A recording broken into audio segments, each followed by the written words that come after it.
Supreme court ने 12 दिसंबर को देश भर के कोर्ट्स के लिए ये ऑर्डर पास किया है कि कोई भी कोर्ट ऐसे केसेस रजिस्टर नहीं करेगी जहां पे किसी भी धार्मिक स्थल के ओनरशिप या टाइटल का केस इन्वॉल्व होगा और ना ही किसी डिस्प्यूटेड रिलीजियस प्लेस के सर्वे का ऑर्डर देगी।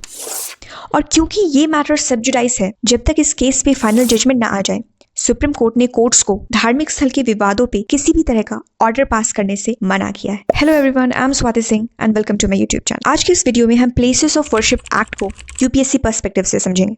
सो फर्स्ट ऑफ ऑल जानते हैं कि इस ऑर्डर का इम्पैक्ट क्या होगा। ये ऑर्डर दोनों केसेस पे अप्लाई होता है, वो केसेस जो अभी पेंडिंग है और उन केसेस पे भी जो कि फ्यूचर में फाइल हो सकते हैं। पिछले कुछ सालों में देश के अंदर अलग अलग मस्जिदों पे सवाल उठे हैं इस बेसिस पे कि ये मस्जिद उन मंदिर की जगहों पे बने हैं जिन्हें मिडिएवल इंडिया में तोड़ा गया था, और कोर्ट्स ने इन केसेस पे आर्कियोलॉजिकल सर्वे ऑफ इंडिया को उन जगहों पे सर्वे का भी नोटिस दे दिया। सुप्रीम कोर्ट ने ये कहा कि ये orders places of worship act के अलावा लार्जर कॉन्स्टिट्यूशनल प्रिंसिपल जैसे कि सेक्युलरिज्म और रूल ऑफ लॉ के भी खिलाफ है। नाउ लेट्स सी कि क्या है place of worship act. Places of worship act 1991 को तब लाया गया था जब अयोध्या मूवमेंट अपने एक्सट्रीम पे था।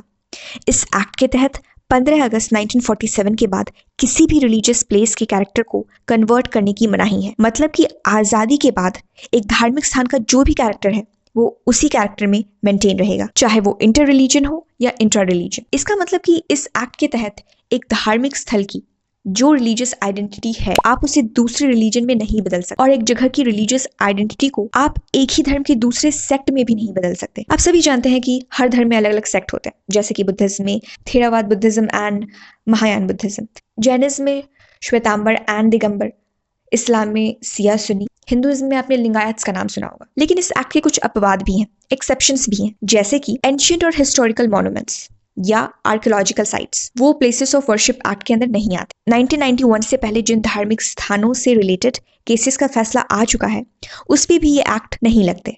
राम जन्मभूमि वर्सेस बाबरी मस्जिद भी इस एक्ट के अंदर नहीं आते, जिसका फैसला 2019 में आ चुका है। और 2019 में अयोध्या जजमेंट में सुप्रीम कोर्ट ने प्लेसेस ऑफ वर्शिप एक्ट को बेसिक स्ट्रक्चर का भी पार्ट बताया। लेकिन कुछ लोग इस कानून से सहमत नहीं हैं।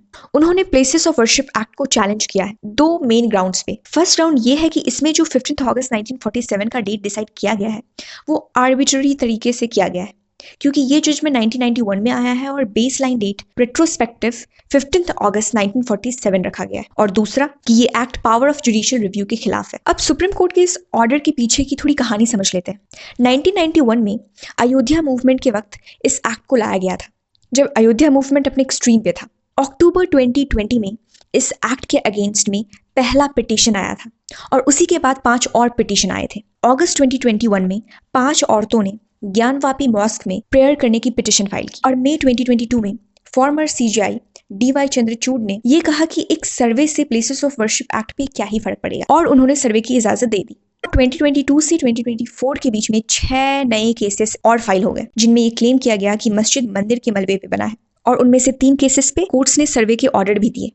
और अब जाके इसी महीने 12 दिसंबर 2024 को सुप्रीम कोर्ट ने कोर्ट्स को ऐसे किसी ऑर्डर को पास करने से रोक लगाया है जब तक कि प्लेसेस ऑफ वर्शिप एक्ट पे फाइनल जजमेंट ना आ जाए। तो आई होप आपको ये ऑर्डर के पीछे की स्टोरी समझ आई होगी। Places of